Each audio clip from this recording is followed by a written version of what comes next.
बंधुओं, जैसा कि आप लोगों को ये विदित है कि आज मेरा खुद का अपना जन्मदिन और इस अवसर पर सबसे पहले मैं मीडिया बंधुओं को पूरे देशवासियों को तथा सभी पदाधिकारियों एवं कार्यकर्ता आदि को भी नववर्ष 2025 की हार्दिक बधाई एवं साथ ही कुदरत से ये भी कामना करती हूँ कि अपने देश में ये नववर्ष इन सभी की जिंदगी में खूब खुशहाली व तरक्की। इस कामना के साथ ही अब मैं अपने जन्मदिन के संबंध में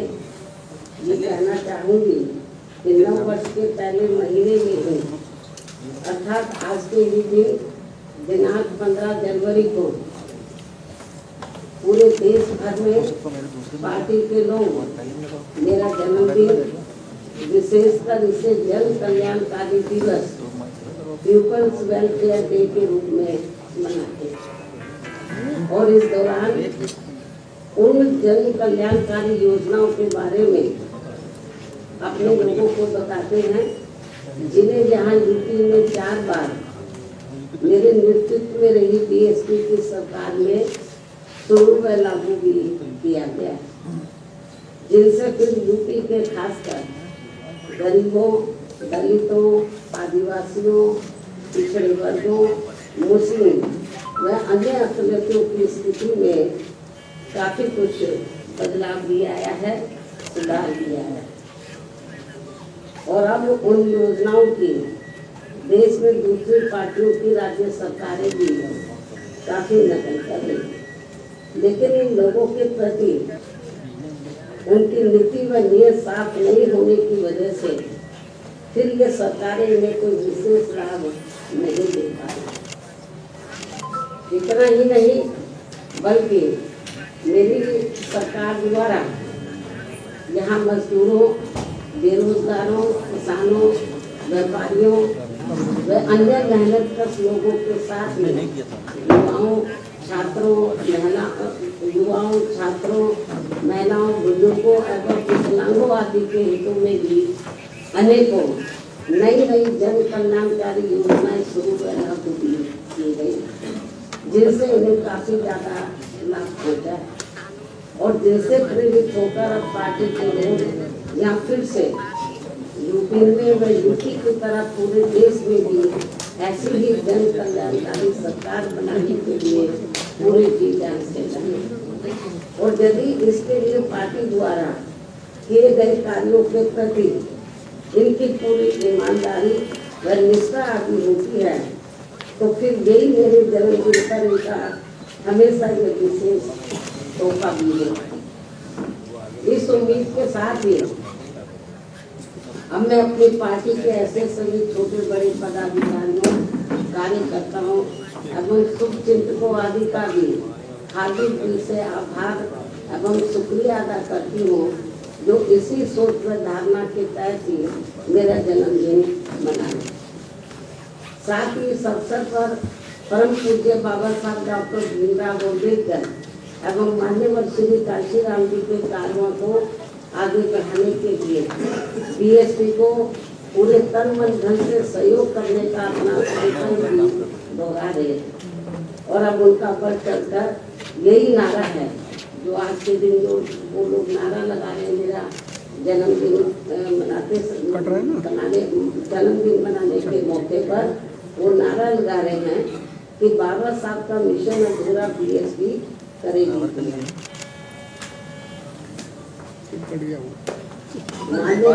करेगी पूरा खूब नारे लगा रहे हैं जो बड़े बड़े पूंजीपतियों व धनना सेठों के धन बल पर नहीं बल्कि बहुजन समाज के गरीब एवं अन्य स्वाभिमानी मेहनत का समाज के लोगों के खून पसीने की कमाई के अंश दान से ही पूरा ये नारा को बनाने नारा लगाने से काम नहीं करेगा तो उसके लिए उनको हर क्षेत्र में आपस की करना है। इसके साथ ही अब मैं इस खास मौके पर भी देश में विशेषकर अनुसूचित जाति, जनजाति एवं अन्य पिछड़े वर्गों में समय समय पर जन्मे अपने उन सभी महान संतों, गुरुओं व महापुरुषों में भी खासकर महात्मा ज्योतिबा फूले, श्री छत्रपति शाहू जी महाराज, श्री नारायण गुरु, परम पूज्य बाबा साहब डॉक्टर भीमराव अम्बेडकर एवं मान्यवर श्री कांशीराम जी आदि को भी पूरे तय दिल से नमन एवं आदर सत्कार करती हूँ, जिन्होंने अपनी पूरी जिंदगी इन वर्गों के लोगों को अपने पैरों पर खड़ा करने के लिए समर्पित किए, जिनके अधूरे रहे कारवा को आगे बढ़ाने के लिए अब मेरी भी पूरी जिंदगी लगी हुई है, जिससे प्रभावित होकर ही मान्यवर श्री कांशीराम जी के जीते जी से ही पूरे देश में पार्टी के लोग आज के दिन अर्थात हर वर्ष 15 जनवरी को मेरा जन्मदिन काफी उत्साह के साथ वैसे पूर्ण एवं जन कल्याणकारी दिवस के रूप में बहुत ही गर्व व हर्ष के साथ मनाते हैं। और इस बार भी ये लोग मेरे 69वें जन्मदिन को हमेशा की तरह इसे मिशनरी भावना से जन कल्याणकारी दिवस के रूप में मनाए, जिनकी मैं पूरे तय दिल से आभारी भी हूँ। और इस मौके पर मैं भी अपनी जिम्मेवारी एवं दायित्व को समझते हुए व निभाते हुए अपनी पार्टी व मूवमेंट के हित में पार्टी के लोगों को हमेशा की तरह इस बात की सावधानी के तौर पर उन्हें ये आगाह करना चाहती हूँ कि पिछले कुछ वर्षों से बीएसपी के विशेषकर दलित बेस वोट को कमजोर करने व उसे तोड़ने के लिए अब यहाँ कांग्रेस, बीजेपी, सपा व अन्य जातिवादी पार्टियां भी आए दिन किस्म के साम, दाम, दंड भेद आदि अनेकों हथकंडे इस्तेमाल कर रही है, जिनसे इन्हें कदम कदम पर जरूर सावधान रहना है। हालांकि इस मामले में मैं भी इन्हें समय समय पर काफी सचेत करती रहती हूँ, वरना ये सभी जातिवादी पार्टियां इन्हें कभी भी सत्ता में आसीन नहीं होने देंगी और इसके बिना इन्हें बाबा साहब डॉक्टर भीमराव अम्बेडकर के अथक प्रयासों से भारतीय संविधान में मिले कानूनी अधिकारों का सही से पूरा लाभ नहीं मिल सकता है। खासकर सरकारी नौकरियों में तो इनके आरक्षण को इन्होंने कोर्ट कचहरी की आड़ में काफी हद तक निष्प्रभावी भी बना दिया है। इतना ही नहीं बल्कि SC/ST के साथ साथ OBC वर्गों के लोगों को भी आरक्षण एवं अन्य कानूनी अधिकारों का अभी भी इन्हें पूरा लाभ नहीं दिया जा रहा है। और अब कांग्रेस पार्टी तो सही समय पर आने पर इनके आरक्षण को ही पूरे तौर से खत्म करने में लगी, जिसका ये ऐलान भी कर चुके हैं। ऐसे में कदम कदम पर कांग्रेसी नेताओं द्वारा संविधान को दिखाना व नीले कपड़े आदि पहनकर किस्म की नाटकबाजी करना, ये सब यहाँ दलितों एवं अन्य उपेक्षित वर्गों के साथ इनका छलावा व ढोंग नहीं है तो और क्या है। इस पर भी इन लोगों को जरूर ध्यान देना है। जबकि देश में बीएसपी मूवमेंट के कारण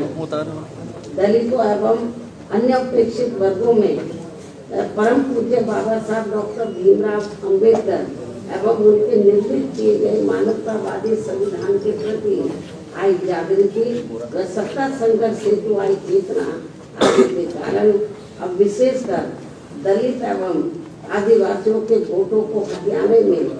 इन सभी विरोधी पार्टियों में उनके चहेते बनने की भी काफी होड़ लगी हुई है, किंतु उनका हक छीनने में अभी भी कोई पार्टी पीछे नहीं। अर्थात ये सभी पार्टियां एक ही थैली के चट्टे बटे हैं और जिस प्रकार से जातिवादी सोच व द्वेष के तहत चलकर कांग्रेस पार्टी की सरकारों में बाबा साहब डॉक्टर भीमराव अम्बेडकर सहित बहुजन समाज के अन्य सभी महान संतों, गुरुओं व महापुरुषों का हर स्तर पर उपेक्षा व अनादर किया गया है तथा उनके अनुयायियों की हर स्तर पर अवहेलना की गई है, वह किसी से छिपा नहीं है। और ना ही दलित एवं अन्य उपेक्षित वर्गों के लोग उसे कभी बुला सकते हैं। और इस मामले में भाजपा व उनकी सरकारें भी कोई पीछे नहीं है, बल्कि जिस प्रकार से इस पार्टी के वरिष्ठ मंत्री ने संसद में बाबा साहब का अपमान किया है और उसका अभी तक भी उन्होंने पश्चाताप नहीं किया है, तो उससे अब इन वर्गों में इस पार्टी के प्रति रोष व आक्रोश कभी भी कम होने वाला नहीं है। चाहे इनके वोटों के लिए ये पार्टी आए दिन कितने भी अभियान क्यों न चलाती रहे, और इस मामले में वोट जातिवादी चाल चरित्र व चेहरे वाली समाजवादी पार्टी की विशेषकर दलित वोटों के स्वार्थ में अपना रूप थोड़ा बदला दिखाने के लिए आए दिन किस्म किस्म के हथकंडे इस्तेमाल करने में लगी रहती है। जबकि यूपी में इनकी सरकार में दलितों के प्रति अन्याय, अत्याचार व इनके महापुरुषों का हुआ अपमान आदि को भला कौन भुला सकता है। इससे ये स्पष्ट है कि बाबा साहब एवं उनके संविधान तथा उनके द्वारा मिले आरक्षण व अन्य संवैधानिक अधिकारों को लेकर दलितों एवं अन्य उपेक्षित वर्गों की राजनीतिक शक्ति बीएसपी से ही बन पाई है, किंतु इनके वोटों के स्वार्थ के लिए कांग्रेस, बीजेपी व सपा आदि अब आसानी से कामयाब होने वाली नहीं है, जिसके लिए ये पार्टियां आए दिन किस्म किस्म के हथकंडे भी इस्तेमाल कर रही है, जिनसे इन लोगों को हमेशा सावधान रहना है। हालांकि इन वर्गों के साथ साथ अन्य सभी मामलों में भी केंद्र व राज्य सरकारों की अधिकांश चल रही गलत नीतियों एवं गलत कार्य प्रणाली की वजह से ही अब देश की जनता काफी ज्यादा दुखी व परेशान भी है, जो ये आए दिन ऐसी सरकारों के विरुद्ध काफी आवाज भी उठा रहे हैं, जिनसे भी अब कोई हल नहीं निकल पा रहे हैं। ये भी बड़ी चिंता की बात है। रोटी रोटी के नए नए नियम कानून बनाकर उनकी आड़ में भी यहाँ बेरोजगारों को वर्षों तक नौकरियों से वंचित रखा जा रहा है। फिर चुनाव में उनका मुंह बंद करने के लिए उनको किस्म किस्म के लुभावने वायदे कर दिए जाते हैं, जिनसे इन्हें अभी तक कुछ भी हासिल नहीं हो पा रहा है। जबकि यूपी में हमारी पार्टी की 4 बार रही सरकार में हमने खासकर गरीब एवं बेरोजगार लोगों को किस्म किस्म के लुभावने वायदे न करके उन्हें सरकारी व गैर सरकारी क्षेत्रों में बड़ी संख्या में रोटी रोटी के साधन उपलब्ध कराए, जिनसे आप सभी अवगत हैं। लेकिन दुख इस बात का है कि चुनाव में भोली भाली जनता अपनी पार्टी के इन सब कार्यों को भुलाकर विरोधी पार्टियों की गारंटी व लुभावने वायदों आदि के बहकावे में आकर पुनः ऐसी सरकारों को सत्ता में ले आते हैं, जिनकी शुरू से ही कथनी व करने में काफी अंतर रहा है। इसके साथ साथ देश में दलितों, आदिवासियों व अन्य पिछड़े वर्गों को अब खासकर सरकारी नौकरियों में उन्हें आरक्षण का भी पूरा लाभ नहीं मिल पा रहा है, अर्थात अब इनकी ये सुविधा ना के बराबर ही रह गई। मुस्लिम व अन्य धार्मिक अल्पसंख्यक समाज के लोग भी हर मामले में अब अपने आप को काफी असुरक्षित ही महसूस कर रहे हैं, जिससे इनका विकास भी रुका हुआ है। केंद्र व राज्य सरकारों की भी गलत आर्थिक नीतियों के कारण आए दिन देश में गरीबी, बेरोजगारी एवं महंगाई। ये थोड़ा दरवाजा खोल दो, खांसी आ रही है मीडिया को तो थोड़ा खोल दो। केंद्र व राज्य सरकारों के भी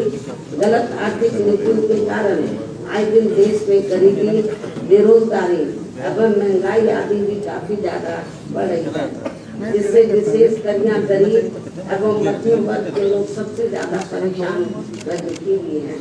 ऐसे में अब मैं अपने जन्मदिन के मौके पर सर्व समाज के लोगों में से खासकर दलित एवं अन्य उपेक्षित वर्गों के लोगों से यही कहना चाहती हूँ कि इन्हें अपनी सभी समस्याओं से छुटकारा पाने के लिए अब बाबा साहब डॉक्टर भीमराव अम्बेडकर एवं मान्यवर श्री कांशीराम आदि के बताए हुए रास्तों पर ही चलना होगा, वरना इनकी जिंदगी सदियों पुरानी यहाँ गुलाम व लाचारी बनकर रह जाएगी। जिससे बचने के लिए अब इन वर्गों के लोगों को एकजुट होना व सत्ता में आना बहुत जरूरी है।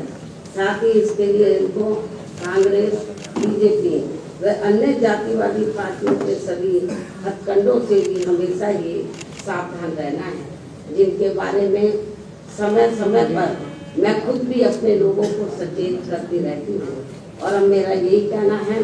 कि यदि हमारी पार्टी के लोग हर स्तर पर सावधानी बरतते हुए अपनी पार्टी व मूवमेंट को आगे बढ़ाते हैं, साथ ही समय समय पर जो भी इन लोगों को पार्टी से संबंधित जरूरी कार्य व दिशा निर्देश आदि दिए जाते हैं, और यदि वे समय से उन पर पूरी ईमानदारी व निष्ठा से अमल करते हैं और अपनी पार्टी व मूवमेंट को हर चुनौती का मुकाबला करके उसे आगे बढ़ाते हैं तथा सत्ता में भी लाते हैं, तो तभी फिर ये अपने लोग भी सिद्ध हो सकते हैं तथा वे आत्मसम्मान एवं स्वाभिमान की भी जिंदगी व्यतीत कर सकते हैं, जो इस समय बहुत जरूरी भी है। इन्हीं जरूरी बातों के साथ ही अब मैं हर वर्ष की तरह इस वर्ष भी आज अपने जन्मदिन के मौके पर मेरे नेतृत्व में अपनी पार्टी व मूवमेंट की एक वर्ष की अवधि में जो भी गतिविधियां रही हैं, जिनका पूरा लेखा जोखा व विवरण मेरी किताब मेरे संघर्षमय जीवन एवं बीएसपी मूवमेंट का सफरनामा में हिंदी व अंग्रेजी में वर्णित किया गया है। और ये पुस्तक पार्टी से जुड़ रहे खासकर नई युवा पीढ़ी को सही मार्गदर्शन देने का कार्य करेगी तथा इसमें बीएसपी का वास्तविक इतिहास भी निहित है, जो आगे आने वाली पीढ़ी के लिए भी बहुत जरूरी है। और अब मैं इस अति महत्वपूर्ण पुस्तक के बीच में हिंदी व अंग्रेजी संस्करण का विमोचन करूं, लेकिन उससे पहले मैं देश की राजधानी दिल्ली में इस समय यहाँ विधानसभा के लिए हो रहे आम चुनाव में, जिसमें बीएसपी भी पूरी तैयारी व दमदारी के साथ अकेली चुनाव लड़ रही है, और जिनसे मुझे ये पूरी उम्मीद है कि इस बार चुनाव में हमारी पार्टी पहले से बेहतर रिजल्ट जरूर लाएगी, बशर्ते यदि ये चुनाव पूरे तौर से फ्री एंड फेयर होता है और ईवीएम में कोई गड़बड़ी व धांधली आदि नहीं की जाती है, जैसा कि अधिकांश पार्टियां इसकी आशंका भी जता रही हैं। साथ ही आप लोगों को ये भी मालूम है कि इस चुनाव में दिल्ली में जो असेंबली का चुनाव हो रहा है, इस चुनाव में कांग्रेस, बीजेपी व आम आदमी पार्टी पूर्व की तरह इस बार भी जनता को अनेकों लुभावने वायदे व गारंटी आगे देकर ये चुनाव लड़ रही है, जिसमें काफी होड़ मची हुई है। जबकि इन पार्टियों ने यहाँ कई बार सत्ता में रहकर अपने किसी भी चुनावी वायदे को पूरा नहीं किया। इतना ही नहीं, बल्कि दिल्ली में अपनी रोटी रोजी के लिए बड़ी संख्या में खासकर नजदीक के राज्यों से और उसमें भी यूपी व बिहार से आकर अधिकांश झुग्गी झोपड़ियों में बसे लोगों के साथ तो यहाँ इन सभी विरोधी पार्टियों की नई सरकारों ने हर स्तर पर इनके साथ काफी सोचेला रवैया अपनाया है। कोरोना काल में तो इनके साथ काफी बुरा बर्ताव किया गया है, जिसकी जानकारी आप सभी को है। इसके साथ ही दिल्ली के गवर्नेंस को लेकर आप पार्टी की दिल्ली सरकार व केंद्र सरकार भी कोई कम नहीं है, और कांग्रेस पार्टी तो इन दोनों की जननी है, जबकि व्यापक जनहित व जन कल्याण के मामले में सर्व समाज का हित बीएसपी में ही निहित व सुरक्षित है, ये सभी जानते हैं। और इसलिए दिल्ली विधानसभा चुनाव में सभी लोग बहुत सोच समझकर अपना वोट करें तो ये उचित होगा। हालांकि दिल्ली के करोड़ों लोगों की रोटी रोजी, हर प्रकार की सुख शांति, कानून व्यवस्था व अन्य बुनियादी सुविधाओं संबंधी देखभाल आदि के मामलों में केंद्र व दिल्ली राज्य सरकार की अलग अलग कानूनी जिम्मेदारियां हैं, जिसके अभाव को लेकर कोई सरकार अपने आप को दोष मुक्त नहीं कर सकती है। इसके बावजूद संकीर्ण राजनीति व चुनावी स्वार्थ के कारण आप व भाजपा आदि का रवैया जन व देश हित से परे गंभीर आरोप प्रत्यारोप व एक दूसरे को जन विरोधी साबित करने का ही इरादा है। साथ ही आए दिन की जा रही नफरती व भड़काऊ पोस्टरबाजी आदि पर चुनाव आयोग को तत्काल सख्त कार्रवाई करनी बहुत जरूरी है तथा इस चुनाव को आप भाजपा व कांग्रेस के लुभावने वायदों आदि से भी बचाना होगा। ऐसे में दिल्ली की जनता अगर आप व केंद्र सरकार एवं कांग्रेस पार्टी आदि से मुक्ति चाहती है तो उनको बड़े सुधार की तरफ अर्थात अम्बेडकरवादी बीएसपी को चुनाव में समर्थन करना व उसके उम्मीदवारों को जिताना बहुत जरूरी है। तभी फिर भारतीय संविधान के मूल निर्माता व खासकर SC ST व OBC वर्गों के मसीहा परम पूज्य बाबा साहब डॉक्टर भीमराव अम्बेडकर के अथक प्रयासों से इन्हें सरकारी नौकरियों में व अन्य और क्षेत्रों में मिले कानूनी अधिकारों का भी यहाँ दिल्ली में पूरा लाभ नहीं मिल पा रहा है। इन्हीं की तरह ही यहाँ मुस्लिम समाज व अन्य अकलियतों की भी स्थिति कोई खास ठीक नहीं है। इसलिए अब इन लोगों को यहाँ से सभी विरोधी पार्टियों को फिर से आजमाने की जरूरत है अर्थात अब इन्हें सत्ता में आने से जरूर रोकना होगा, बल्कि इसके स्थान पर इन्हें यहाँ सर्वजन हिताय व सर्वजन सुखाय की नीतियों एवं सिद्धांतों पर आधारित अपनी एकमात्र नीतिशील पार्टी बीएसपी को ही कामयाब बनाना जरूरी है। जो हमारी ये पार्टी दिल्ली में बीएसपी की 4 बार रही सरकार की तरह ही यहाँ दिल्ली में भी सर्वजन हिताय व सर्वजन सुखाय की नीतियों एवं सिद्धांतों पर आधारित ही सरकार चलाएगी, जिसके लिए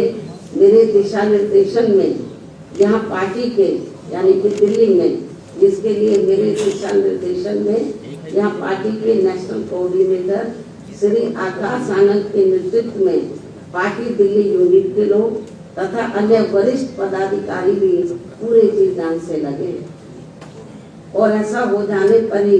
तभी फिर यहाँ बाबा साहब डॉक्टर भीमराव अम्बेडकर एवं बीएसपी के जन्मदाता व संस्थापक मान्यवर श्री काशीराम जी का भी अधूरा रहा सपना जरूर साकार हो सकता है। इस भरोसे के साथ ही हमने अपनी पार्टी के लोगों से यहाँ दिल्ली विधानसभा आम चुनाव में कुछ ही महीनों के बाद होने वाले अपनी पार्टी का बेहतर रिजल्ट लाने की पुरजोर अपील करती हूँ और ऐसा हो जाने पर फिर आज ही इनका मेरे जन्मदिन पर खास तोहफा भी होगा। अब मैं अंत में अपनी पुस्तक का हमेशा की तरह आज अपने जन्मदिन के शुभ अवसर पर विमोचन भी कर रही हूँ। यहाँ विमोचन अब मैं कर रही हूँ तो मीडिया भैया नीचे हो जाओ यार, तुम लोग खड़े मत हो भाई। बैठे रहे तो ज्यादा अच्छा है। अरे नहीं हुए भैया, स्टेल भाई मोबाइल नीचे कर लो यार, भाई नीचे करो भाई।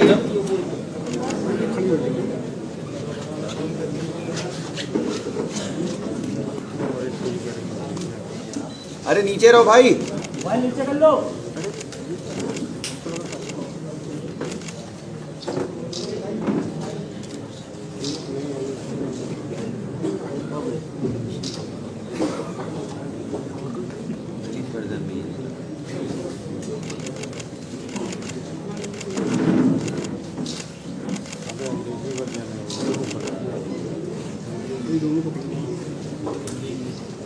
करवा देंगे।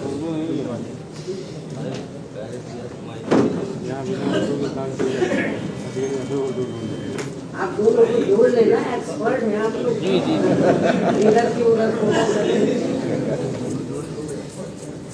यदि मीडिया बंधुओं के कुछ जरूरी सवाल हैं तो वे एक करके पूछ सकते हैं, वरना मैं आप लोगों से यही रजा लेती हूँ। धन्यवाद। जय भारत। अरे भाई पंकज बैठो, पंकज, अरे बैठ जाओ भाई, बैठिए भाई। पंकज, इस सवाल का जवाब तो आप राहुल गांधी से पूछो। आपको इसके बारे में मैं प्रेस मीडिया के जरिए अपनी बात स्पष्ट कर चुकी हूँ। बहन जी, मिल्कीपुर विधानसभा उपचुनाव में बीजेपी और सपा दोनों दलित वोट पर काफी फोकस करी हुई है। बीजेपी ने भी अपना कैंडिडेट दलित उतारा है। जो रिजर्व सीट है ए मैडम, उतारेंगे ना। अरे भाई क्या कर रहे हो भाई?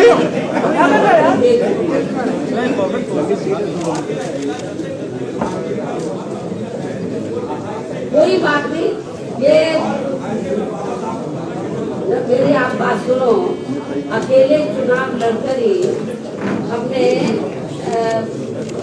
खास तौर से उत्तर प्रदेश में सन 2007 में अकेले अपने बलबूते पर चुनाव लड़कर हमने भाई माइक कौन हटा रहा है यार? तो पहले राजनीति की और अपनी राजनीति में काफी फर्क है। पहले सिद्धांतों की राजनीति, अब दूसरी पार्टियां असूल और सिद्धांत छोड़कर तो जिस तरीके से साम दाम दंड इस्तेमाल करके तो जो दूसरी पार्टियां हैं हमारी जैसी पार्टी को खासतौर से खत्म करने में लगी हैं, तो इस किस्म की पार्टियां कुछ दिन तो कामयाब हो जाती हैं, लेकिन जब जनता जागरूक हो जाएगी तो फिर ये पार्टियां कामयाब नहीं होंगी। बीएसपी का समय फिर से आएगा।